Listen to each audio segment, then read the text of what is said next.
Good morning, church. Our children came home the day after Christmas with our new granddaughter, and they brought gifts of sneezing and coughing and sore throats, and Leslie and I received it. We're not looking to pass it on, so we will not shake hands. I have a voice that'll last about 8 minutes. Some of you say that's a blessing, so that's good. So Betty's going to read the first story of my sermon, just to save my throat a little bit. It's a story from Paul Harvey. I have heard it a long time ago, but I think it's good to hear it again, if you would come.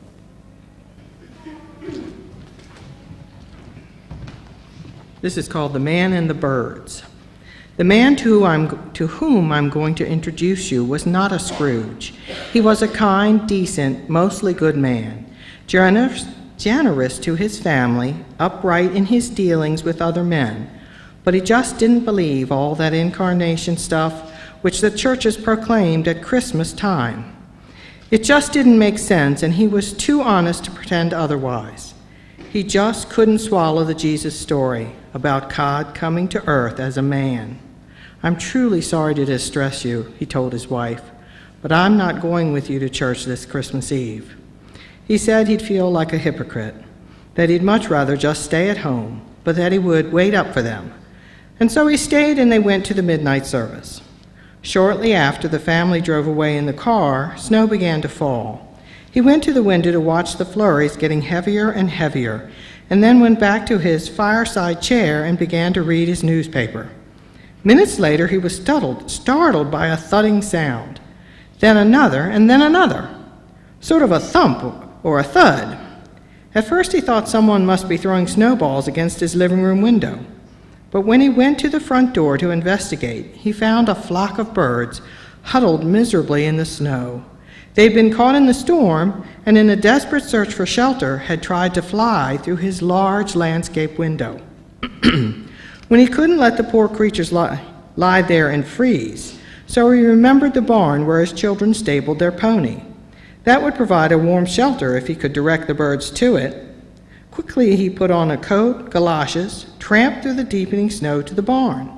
He opened the doors wide and turned on a light, but the birds did not come in.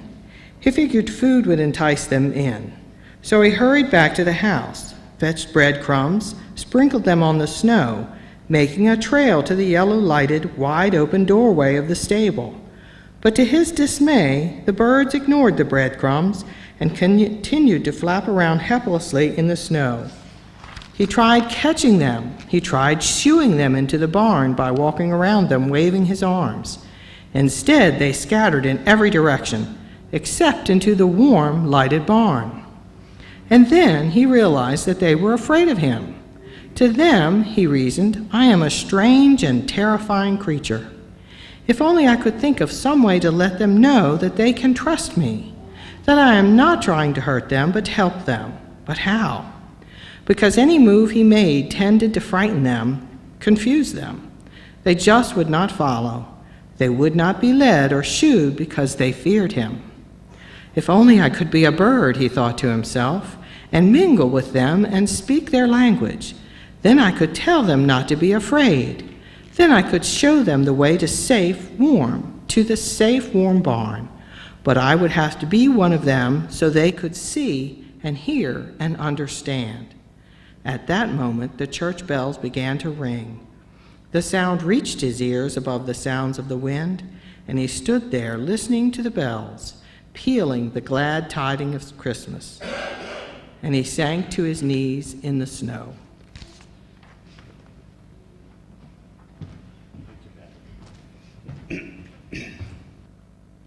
Let us pray together. Father God, we give thanks for the beautiful music of our choir, Lord. We just give thanks for this day, for the Christmas season, and for Epiphany.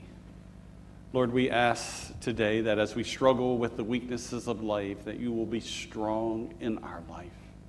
Let your words be our words and your thoughts be our thoughts, that either because of me or in spite of me, you will speak to your people who have gathered. In Jesus we pray. Amen.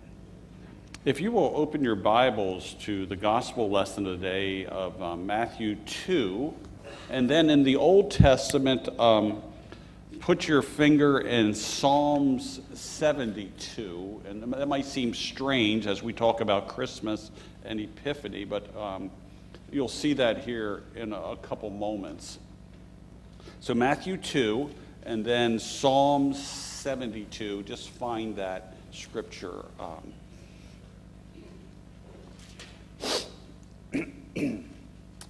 So today we celebrate with a lot of the world, not so much in America though, but other parts of the world, Epiphany. Epiphany is the celebration 12 days after Christmas.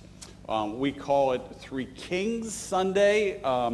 Some remember today as the baptism of the Lord Sunday. For us, that'll be next Sunday. Epiphany means a great revelation, So both the visit of the Magi's and the baptism of Jesus are great revelations of who Jesus is. It's a Christian celebration here's what happens in parts of the world. Spain, it's such an important celebration. It's called the Festival of Three Kings, and it is on this day that children are receiving gifts from the kings. France, it's a celebration where they make a flat almond cake. Now, I'm asking Leslie to make the king's cake. I wasn't about to ask her to make a flat almond cake. And it's decorated with crowns all over it. Mexico, like we talked about earlier, it is the Three Kings Sunday, and they celebrate it with the king's cake with the baby Jesus hidden inside. In Portugal, it's a day of caroling. Italy, children get their gifts.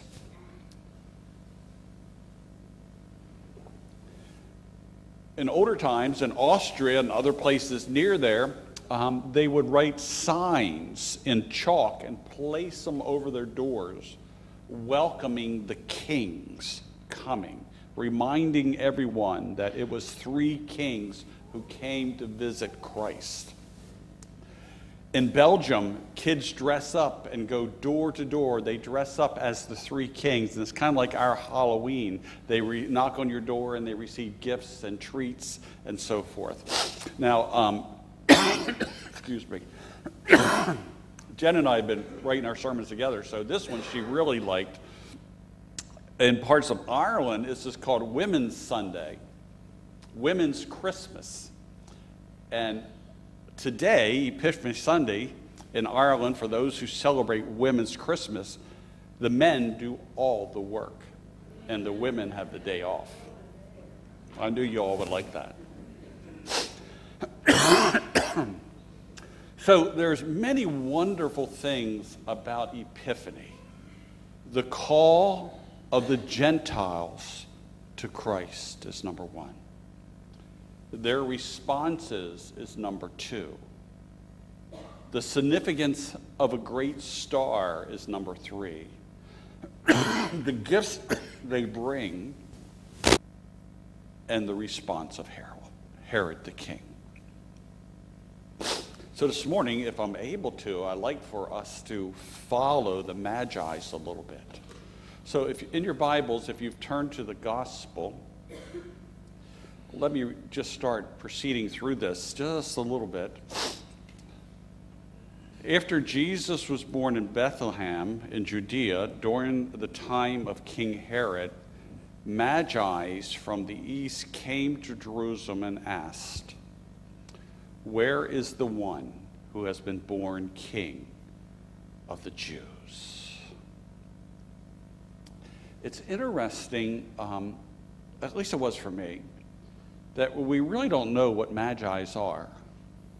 Biblical scholars say there are very educated men. Very educated men. However, we call them kings. The gospel doesn't call them kings. So where does that come from? Where does that come from? All right, remember Psalms? We believe it came from Psalms 72. Excuse me. Over around verse 8, may he rule from sea to sea and from river to river to earth. May the desert tribes bow down before him. May his enemies lick the dust. May the kings of distant shore bring tributes to him and present him gifts. You see that? And then if you keep on reading, it talks about long may he live, may he receive gold. So this is where some scholars believe the idea that they were kings. But a key point is they are not Jews. I mean, up until this point, the whole Christmas story has been about the Jews recognizing the birth of Jesus. And now, thanks be to God, unless we have Jewish people sitting amongst us, this is talking about us. Gentiles have been introduced to this. Paul says in Ephesians 3 that there is good news to the entire world because the Gentiles are co-heirs of the kingdom of God, meaning that we are. So most of us are not Jews. We ought to be rejoicing that God has called the Gentile. Now the other part of this that, let me read a little bit more. When we saw his star when it rose and have to come to worship him.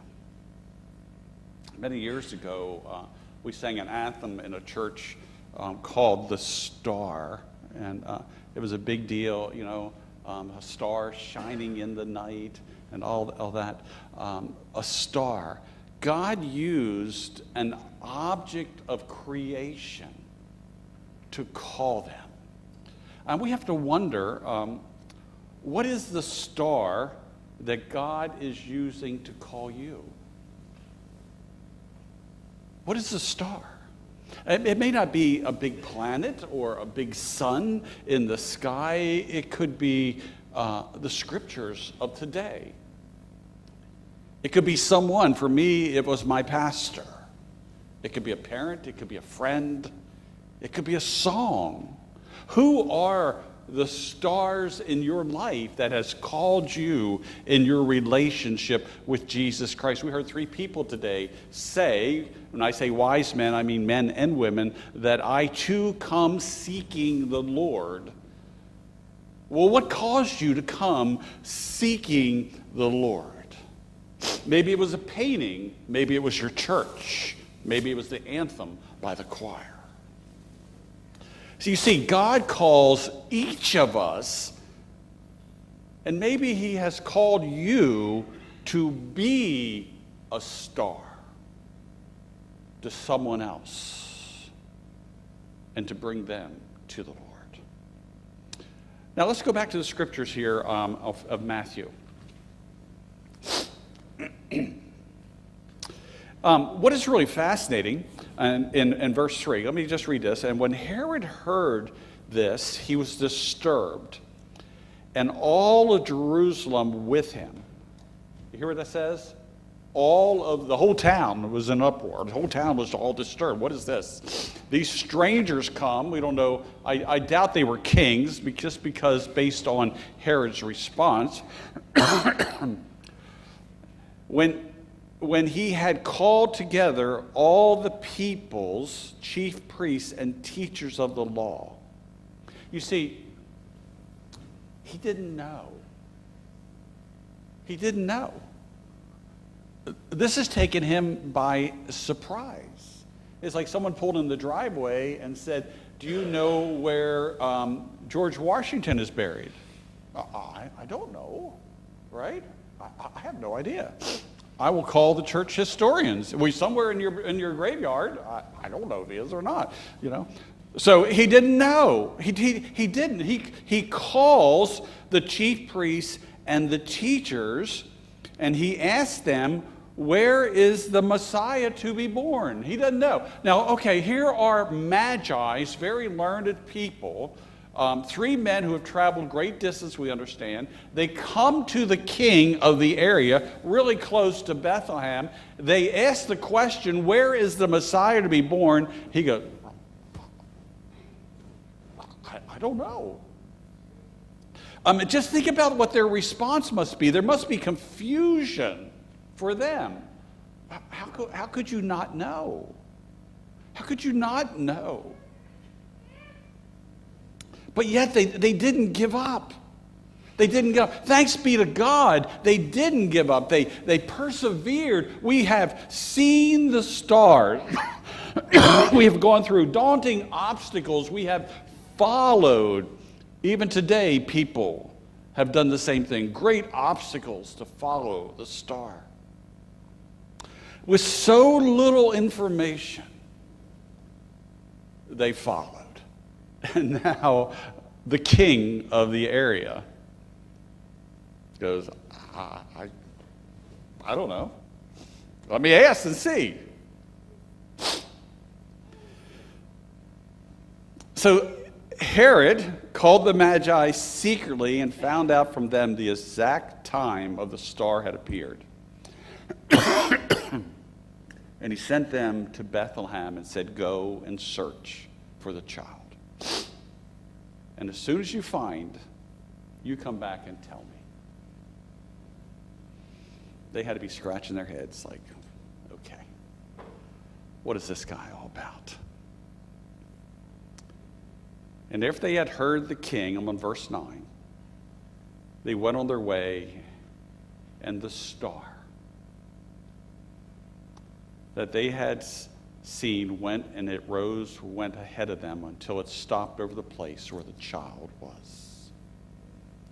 Read verse 10 there, 1 second. When they saw the star, you see what your response is? I have a little modern Valor version of the Bible. Mine says they were overjoyed. They were overjoyed. They found him. And then in verse 11, which I really find is quite interesting itself, coming into the house. See, now they have found, remember they were in a stable, and now they're in the house. My old Bible said they prostrated themselves. My new Bible says, and my new Bible is large print, by the way, so it makes it easier to read, says they bow down and they worshiped him. The Greek word for that, for the prostrate, is that they fell on their face. They fell down. They fell down, I love this word, they fell down in adoration. They fell down in adoration. Adoration means a deep love, of a reverence, a devotion, a worship based on the presence of Christ. They were overwhelmed with adoration that they fell down in reverence and devotion and praise. See, they came as magi, as learned men. They came as these officials. They now are wise men because they have met the Lord. Their faith is seen. It is a transformation that has occurred. You see, it's not just enough to come to an altar call and say, yes, I believe, or to be baptized and feel the water. To come to Christ means a transformation occurs in our life. There is a cost also. Because after they fell down, they bowed down in adoration, they began opening treasures. Last year I brought in here gold, fake, frankincense, real, and myrrh. It sits on the shelf in my office. things of great wealth. Today we brought things that the church could use as our gifts, tithes and offerings and decorations and things that we could use for candles and gifts that will help the church to do its work. There is a cost. We give to the Lord. We give our best. Worship means we give everything. Everything we have, we use to worship. Giving gifts, we are saying, my life is your life, Father. May you increase that I will decrease. Use me as you will. The gifts are highly important, just as our gifts are highly important. And then, you remember Herod said, now you come back. You all come back now, and you tell me what you found. Verse 12. You got it with me? And having been warned in a dream not to go back to Herod, they returned to their country by another route. They changed directions in their life. They went a different way. They have been transformed. No longer 3 magi's, but now 3 wise men. That's what Paul calls obedience of faith.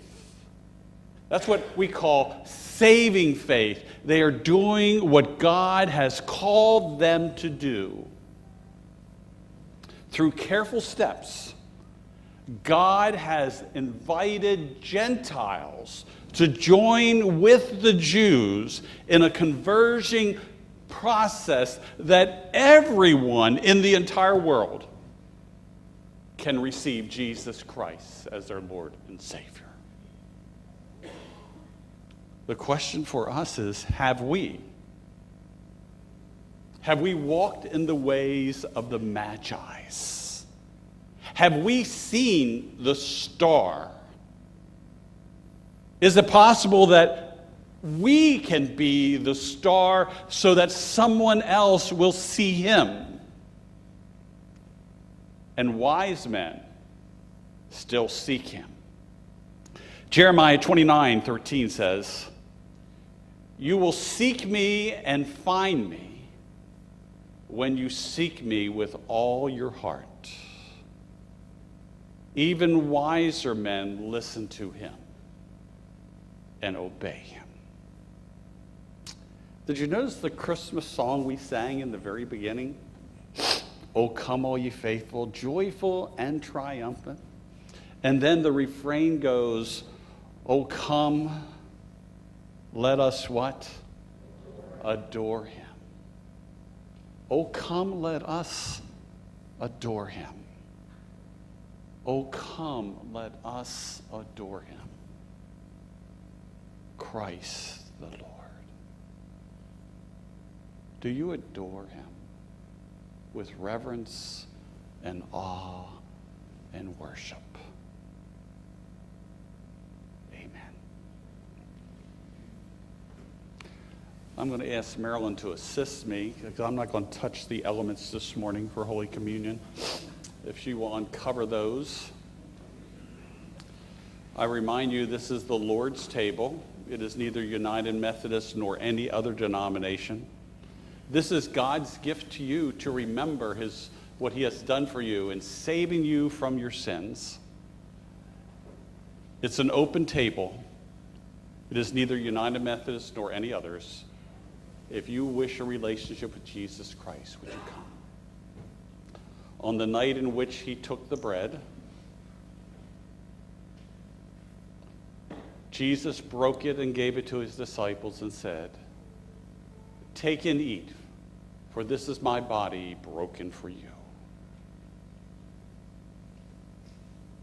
A short time later, he took the cup on the table, presented it to his disciples and said, "Take and drink. For this is the blood of the new covenant being poured out for you and all people for the forgiveness of your sins. Do this in remembrance of me." Did you all recognize, like I didn't recognize, that it was on Epiphany that God offered Jesus Christ to the entire world. Did you recognize that? Christmas, he offered to the Jews. But on Epiphany, he offered Jesus Christ, his saving power, to the entire world. Thanks be to God for Epiphany Sunday. Now the blessing of the Father, the Son, and the Holy Spirit be with you now and remain with you always.